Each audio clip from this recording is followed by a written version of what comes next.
Good morning. In this video class, we are going to discuss about vapor pressure of liquid solution. Okay, so liquid solution means what? So when we are talking about liquid solution, that means the solvent should be in liquid state. Okay, that's why that's only we are going to get the solution in liquid form.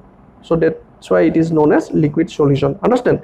And in this section, we will only going to discuss about the binary solution. So what is the binary solution? Binary solution has two components, and we already know that if there are different types of components or different number of components, must be there one must be what? Solvent. Okay, so here two components are there. Okay, so that means one will be your solvent, then other will be your solute. Okay, and on the basis of the solute, okay, or the basis of the state of the solute, the binary solution of liquid solution can be binary liquid solution can be divided into two categories. Okay, and they are liquid in liquids. That means liquid as a solute in a liquid solvent. This is known as liquid in liquids. And the second one is solids in liquids. Okay, and third is also the gas in liquid. Also it is possible, but in this section we will not going to discuss about the gas in liquid, but because we have already discussed gas in liquid in the previous sections already. Okay, so here in this section we will only concentrate on the liquid in liquid and solid in liquids. Okay, so let us first discuss about the vapor pressure of liquid solution. Okay, so we have already mentioned that we are going to discuss about the binary solution. Okay, so the meaning of binary solution is what? We have two components, one will be your solvent and other will be your solute. Okay, and here it is mentioned that we are going to discuss about what? The vapor pressure of liquid solution. That means the solvent is in your liquid state and the solute is also in liquid state. And suppose the liquids are volatile in nature. Okay, so what is the meaning of it? That means at room temperature, the liquid 1 or liquid 2 can go into their vapor state. Understand? So that means they are volatile in nature. Okay, so suppose we have two liquids. One is let's suppose they are the component 1 and component 2, and if we take them in a closed vessel. Okay, suppose the vessel is closed and we take the solution of the two components, that means this binary solution of liquid solution in a closed vessel, and since we know that they are volatile in nature, so they will go into their vapor state easily. Okay, that means the liquid 1, some mole fraction of the liquid 1 can go into their vapor state, and also the some mole fractions or some number of moles of the liquid 2 can also go into their vapor state, depending upon their volatility or the nature of how easily they can go into their vapor state. Okay, understand? So now one thing is that when they will go into their vapor state, again before discussing more about this, we have to know that they are in equilibrium at certain point. Okay, so what is the meaning of it? That means the actually the molecules, number of molecules which are go into their vapor state from their liquid state for both the liquid. Okay, they will go into their vapor state unless and until they will reach an equilibrium point. Okay, a dynamic equilibrium points. When the forward rate, that means the rate at which the the liquid can go into their vapor state, and the rate at which the vapor state can come back into their liquid state will be equal. Okay, at that point they are known as what? They are in dynamic equilibrium, and unless and until they will going to get that equilibrium point at that particular temperature, they will go actually the molecules from the liquid state will go to the vapor state. Understand? Or the vapor state go into their liquid state. Clear? So this is the equilibrium condition. Okay, so again when they will go into their vapor state, that means the liquid molecules for the both the liquids, okay, will go into their vapor state. So that means what? That means some molecules of the liquid 1 will be in their vapor state, and some molecules will be present in their vapor state for the liquid 2 also. Okay, since in the vapor state some vapor particles of the liquid 1 and 2 will be there present, so that means they can also exert some pressure, okay, on the surface of the liquid. Understand? So this pressure is, let's suppose for the component 1, the pressure is P1, small p1, okay, and for the component 2, let's suppose the pressure is P2. Understand? So they are known as what? Partial pressure, okay. So if the vapor pressure or the partial pressure of the component 1 is P1 and the partial pressure of the component 2 is P2, then according to Dalton law, what we know? We know that the total pressure exerted by all the vapors which are present inside that container on the surface of the liquid will be what? P total is equal to the partial pressure of the component 1, that means P1, plus the partial pressure of the component 2, that means P2. Understand? So this is already known to us. Clear? And also we know that from the previous discussion, in case of the gas and in the liquid, okay, gas in a liquid, we already discussed in the previous section that the partial pressure of a particular component is related to their actually the mole fraction, or you can say that mole fraction or the concentration of the gas particles which are inside a liquid is depends upon what? The pressure. If the pressure is high, then more gas can enter into the liquid.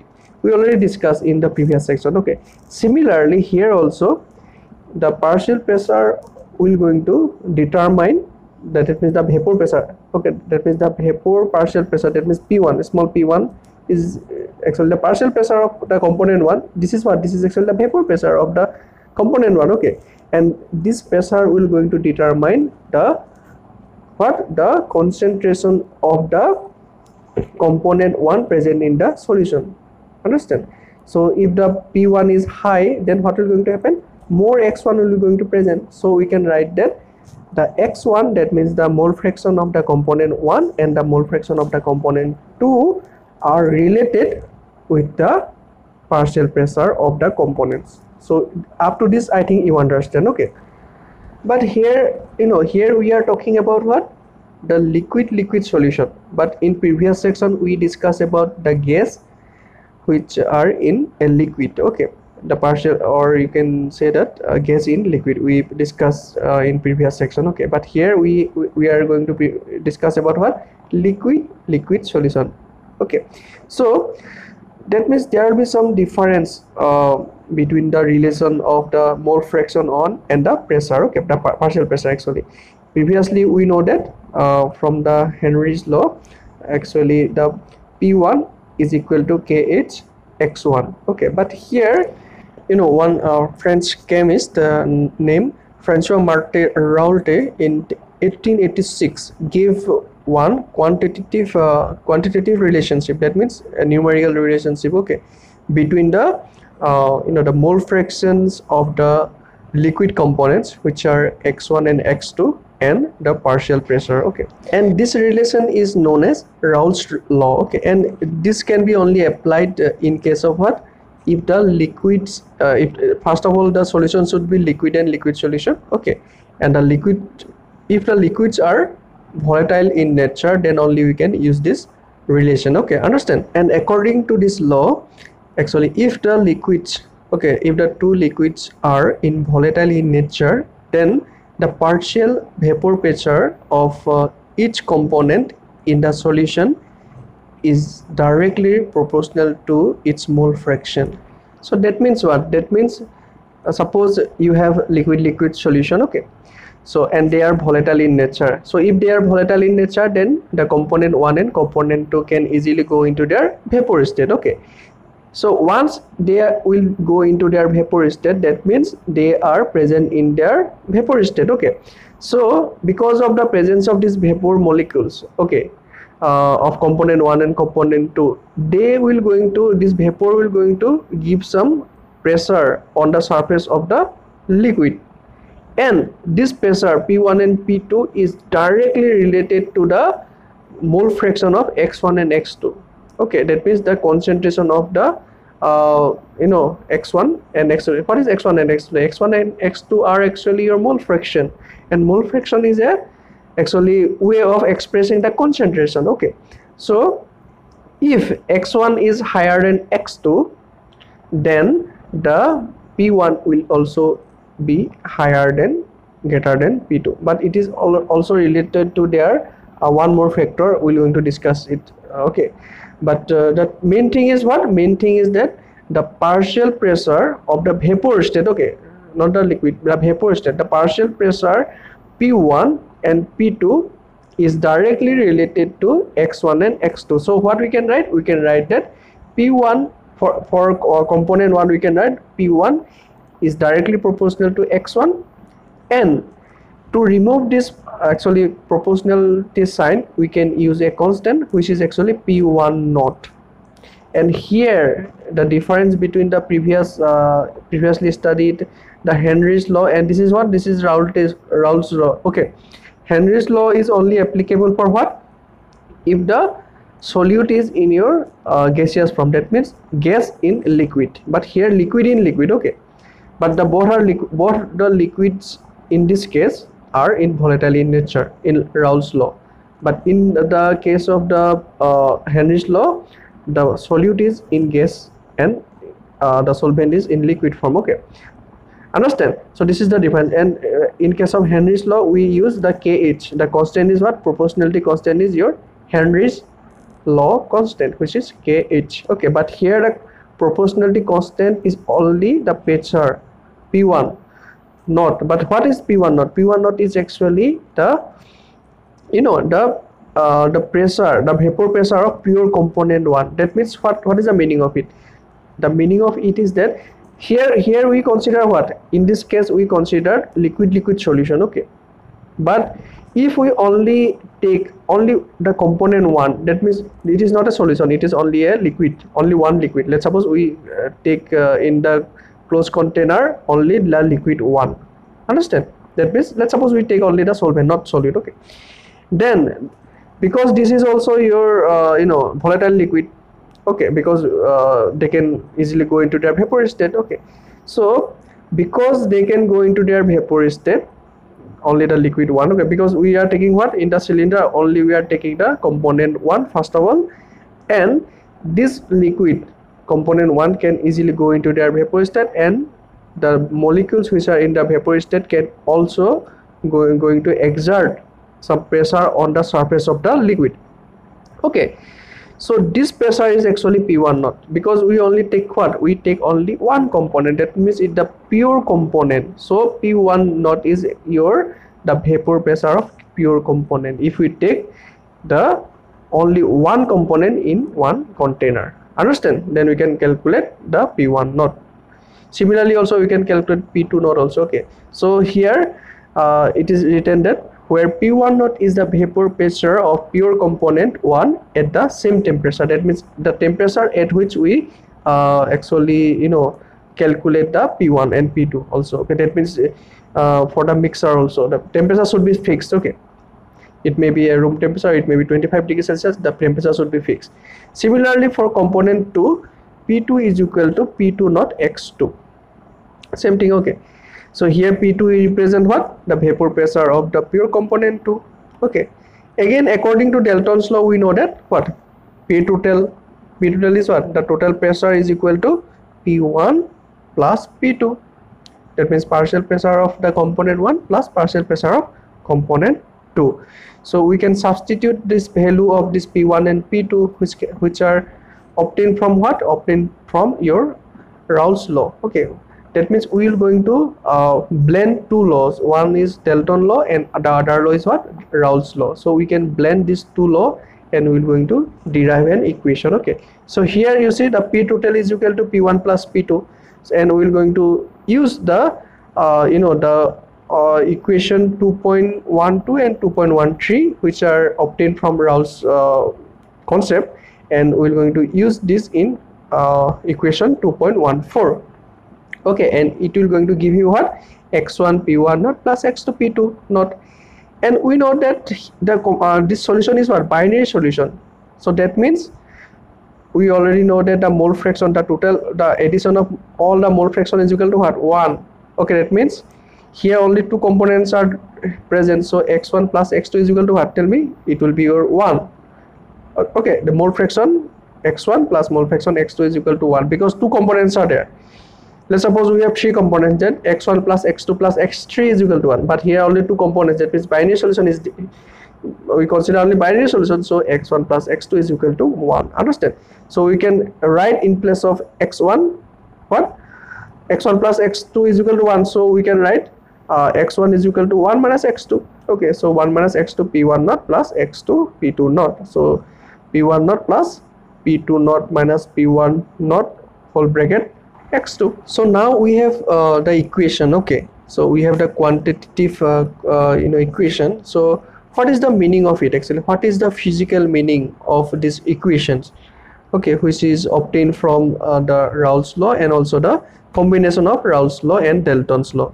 So what we can conclude actually? Okay, so we can conclude this equation in actually by 3 points. Okay, using 3 points. The first point is that the total vapor pressure over the solution can be related to the mole fraction of any one component. Okay, so here you can see the equation 2.16. okay, so the P total is equal to what?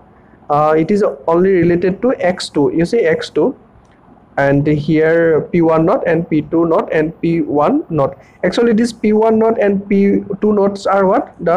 These are actually constant. Okay, this is constant for particular component or particular substance, you can say. Okay, for particular liquid it is constant. You can get the value from literature, or actually by doing some experiment also we can calculate the pressure, partial pressure for, or you can say the pressure for the pure component. Okay, standard value these are. Okay, p1 naught and p2 naughts. Okay, and that means the P total is what?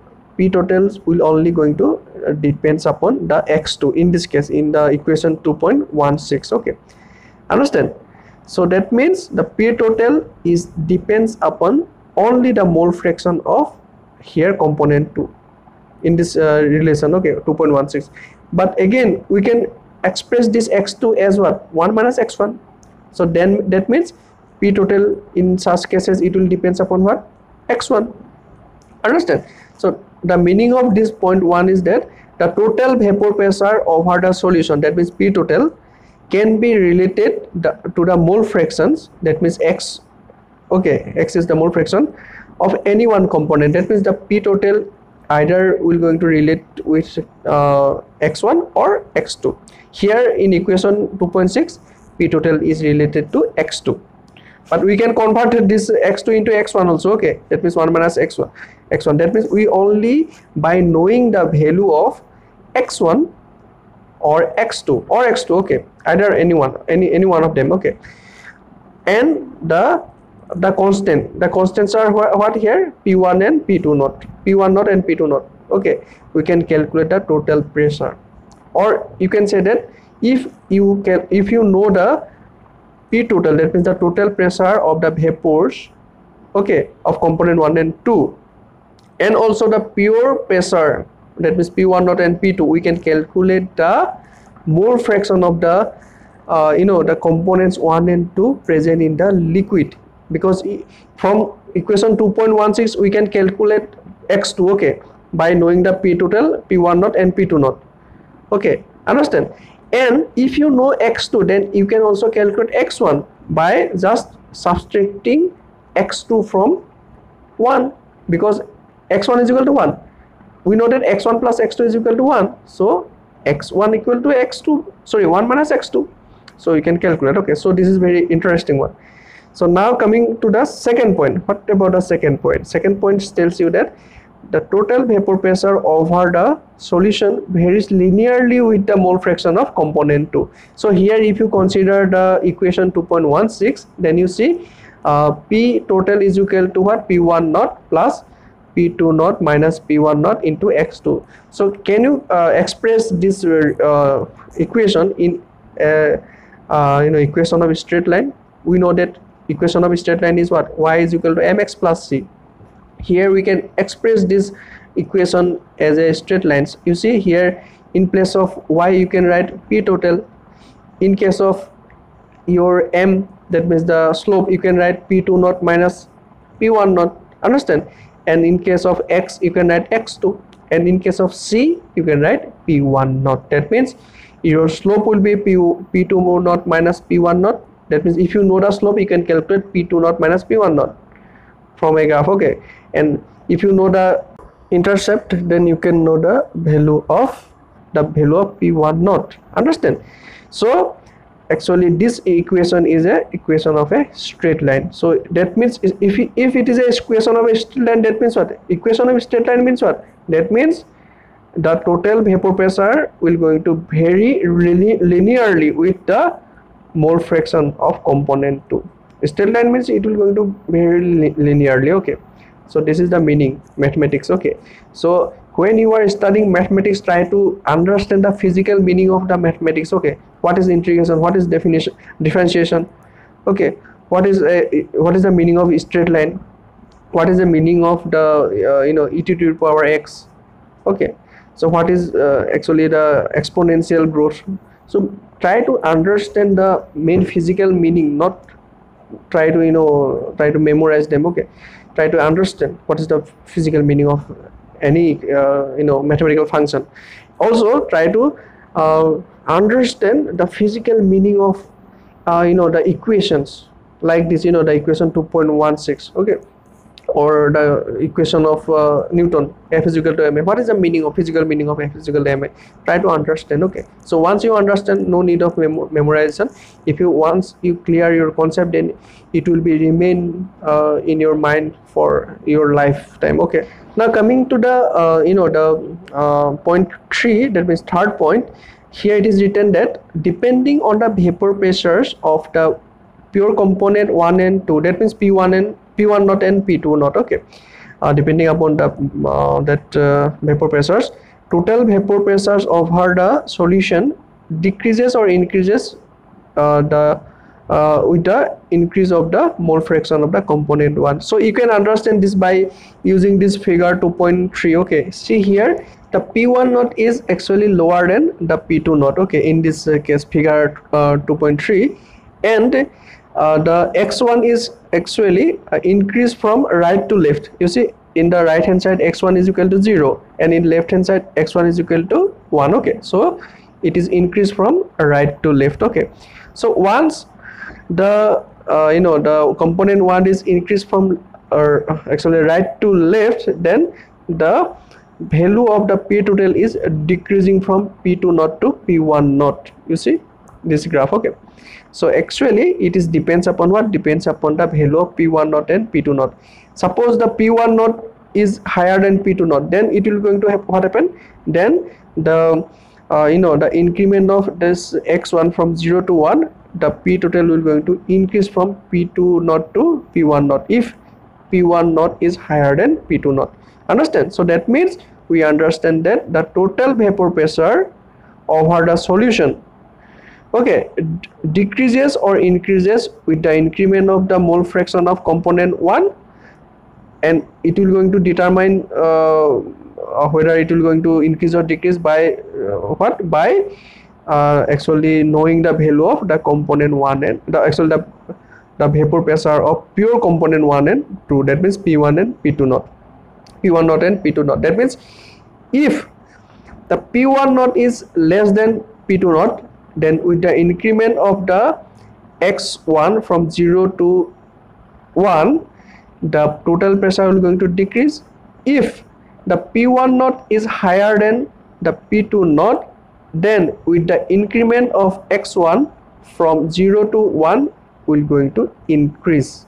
Understand? So this, the meaning of this is actually this one. Okay, we can understand in details about this liquid solution by using this figure 2.3, okay, in detail. Okay, so let's suppose the first one, that is the plot 1. okay, so the y-axis represent vapor pressure and x-axis represent your mole fractions. Here you see this left hand side, x1 is equal to 1 and x2 is equal to 0. What is the meaning of it? That means x1 is equal to 1 means what? That means only the component 1 is present and x2 is equal to 0 means component 2 will be not present in this case. Okay, understand? That means in this composition only your component 1 will be present. If only component 1 is present in the container, then what will be the vapor pressure? Total vapor pressure. The total vapor pressure will be only coming from what? Only component 1, because only component 1 is present in that container. Understand? So that means the vapor pressure at x1 is equal to 1 and x2 is equal to 0 is actually the vapor pressure for the pure component 1. That means P1 not. Understand? Clear? Again, here you see, in case of this right hand side, x1 is equal to 0. That means component 1 is not present in that container. Okay, and x2 is equal to 1. That means only component 2 is present. Understand? Clear? Understand, no? So in this case only the component 2 is present in the container. That means only one liquid is present. Okay, only liquid 2 is present. Then what will be the vapor pressure for this liquid 2, or what is the total pressure? Actually the total pressure is only coming from what? The component 2. Understand? So that means the total vapor pressure of for this situation, that means x2 is equal to 1 and x1 is equal to 0 is equal to your P2 naught. Understand? So this is why we write here P2 naught. Understand? So again here, if you look at this axis, if you consider that here, if you in the left hand side you see x1 is equal to 1 and x2 is equal to 0, that means component 2 is not present. Suppose we are further, what we are going to actually add some component 2 and we are going to remove some component 1 from the the solution. Then what will going to happen? If you see, look at this plot 1, then you see when the x2 is increasing, that means x1 is going to decrease. X2 is increasing, that means the component 2 we are going to increase the concentration, and then the concentration of x, that means the concentration of component 1 is going to decrease. Okay, so we are going to increase the component 2 and decrease the component 1.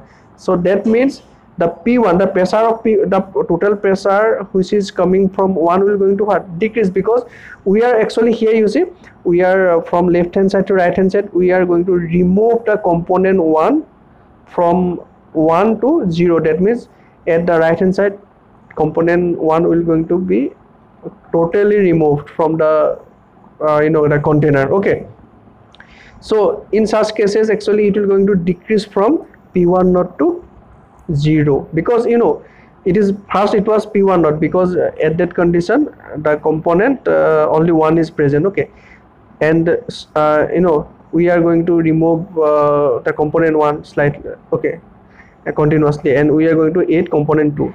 So once we remove the the component 1 from the mixture or from the solution, then what will going to happen? The contribution of the pressure 1 to the total pressure will going to decrease, because what? Component 1 is removed by us.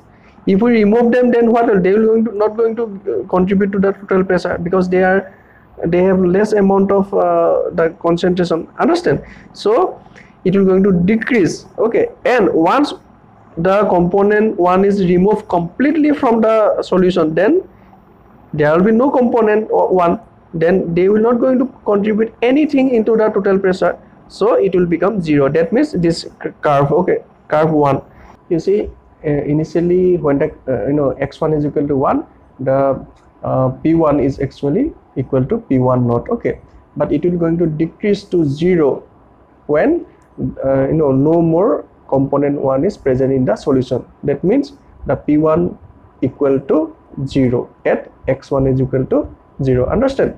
So similarly in this case, you see in the second plot 2, okay, here initially x2 is equal to 0, that means component 2 is not present. That means the total pressure, the contribution of the component 2 to the total pressure is what? 0. Okay, so it will be 0, and actually the contribution of the pressure, vapor pressure of the component 2 is increasing once we add the component 2 and we remove the component 1. Okay, so it is increasing and it is going to give you the P2 not when only the component 2 is present. That means x2 is equal to 1 and no or you can say if there are no any x1 is, if x1 is equal to 0, that means component 1 is absent, and x2 is equal to 1, then it will going to P2 not. That means that's why this is you know, I think you understand the plot 2 also, it is increasing, okay, from 0 to P2 not. And what about that this mixer actually? Okay, so actually you can plot this. What about this actually plot 3? Plot 3 actually represents the combination, actually the total pressure. The total pressure is actually contribution of what? The contribution of your P1 and P2. So you can add this one, P1 and P2, to get the P total, and actually this is a increasing from P1 not to P2 not. Understand? Clear? Moreover, you know, this plot, the 1, 2 and 3 are actually the representation of the equation 2.12, 2.13 and 2.16 respectively. Okay, and because we already know that these 3 equations are actually the equation of straight lines, so we have the 3 straight lines as shown in the you know, the plot 1, 2 and 3. That means these plots 1, 2 and 3 are straight lines because the equations 2.12, 2.13 and 2.16 are the equation of straight lines. Understand? Actually, you know, this P1 not and P2 not represents the vapor pressure of the pure component 1 and the pure component 2 at the same temperature respectively. Okay, so here it is given that P2 not is higher than or greater than P1 not. Okay, moreover we need to know about the physical meaning of actually here you say this is P1 not is less than P2 not. So what is the physical meaning of it actually? Okay, so what do we mean by this differences? Okay, so first of all we have to know about this the meaning of P1 not and the P2 not. So what is P1 not? P1 not is actually the vapor pressure of the pure component 1. So that let us suppose we have a container, and in that container we have liquid 1. Okay, and since the liquid 1 is volatile in nature, so what will going to happen? Some molecules can go from the liquid state to into their vapor state. Okay, and depending upon the volatile nature of the liquid, actually the number of the you know, the molecules which are going into the vapor state will going to vary. Okay, if the liquid is more volatile in nature, then more you know, more number of molecules can go into the vapor state from the liquid state. Okay, understand? And actually the vapor pressure, okay, vapor pressure is what? Actually vapor pressure is actually the pressure which is exerted by the vapor molecules, okay, which are above the actually the liquid. Okay, understand? This actually there are many vapor molecules which are coming from the liquids. Okay, understand? And this molecule is going to exert some pressure, and this pressure is your vapor pressure. Okay, and here since we are talking about only liquid 1, that means this vapor pressure is what? Your P1 naught, and this P1 naught is depends upon what? The number of the molecules which are present in the vapor states. If the number of molecules which are present in the vapor state is higher, then more vapor pressure will going to exert on the surface of the liquid. That means P1 naught will be higher. Okay, that means what? That means we understand that the P1 naught is mainly depends upon what? The nature of the, that means the volatile nature of the liquid 1. Okay, if more volatile, if the liquid 1 is more volatile, then P1 naught is more. Understand? So here it is given that P2 naught is greater than P1 naught. So what we can say? We can say that the component 2 is more volatile than component 1. Understand? So this is a very interesting concept. Okay, so if you are asked that here if it is given that P2 naught is greater than P1 naught, then what about the nature of the you know, the liquids? Which one is more volatile? Then which one is more volatile? The component 2 is more volatile. That means the liquid 2 is more volatile than the liquid 1. Understand? In the previous section, And also this section, up to this actually we discuss about the x1 and x2, that means the mole fraction of the component 1 and 2 in the liquid state, okay, in the solution. But here we are talking about also we can actually calculate the mole fractions which are present in the vapor state. That means you see here the liquids are what, volatile in nature, so some molecules can go into the vapor state, okay. So if the molecules are in the vapor state, then also we can calculate the concentration of the vapor state also by knowing the mole fraction of the vapor states, okay. X1 and x2 are what, x1 and x2 represent actually the mole fraction of the solutions, the component in the solution, okay, that means in the liquid state, okay. And let's suppose the mole fraction of the of the component 1 and 2 in the vapor state, that means in above the liquid, okay, in the vapor state is, let's suppose y1 and y2, okay. Y1 and y2 represent what, y1 and y2 represent, suppose the mole fractions of component 1 and component 2 in the vapor state, okay, not in the liquid state, okay. Don't confuse these terms, x1 and y1, okay. Y1 actually represent what, the actually mole fraction of the component 1 present in what, the vapor phase, not in the liquid state, okay, liquid phase, okay. So actually y1 is equal to your number of moles of the component 1 in the vapor state divided by number of moles of the component 1 plus the number of moles of component 2 in the vapor states, okay, clear. And x1 represent what, number of moles of component 1 in the liquid state divided by number of moles of component 1 in the liquid or the solution state plus and actually number of moles of component 2 present in the solution or the liquid state, understand? So don't confuse them, okay. And we can calculate the composition of the vapor phases, that means the how many number of moles of the components 1 are present in the vapor state, that means the indirectly y1, okay. We can calculate the composition by knowing the y1 or y2, okay. And we can calculate the y1 and y2, that means the composition of the vapor phase, by knowing the partial pressure, that means P1 or P2, and also the total pressure by using the Dalton's law of partial pressure as given below, okay. And the equations are actually P1 is equal to y1 P total. So if you know the partial pressure of component 1 and the total pressure, then we can calculate the y1. Y1 means what, the composition of the vapor phase, that means the how much the number of moles of the component 1 is present in the vapor state, okay. And also we can calculate the y2 by knowing the partial pressure for the component 2 and the total pressure, understand? So it is very interesting.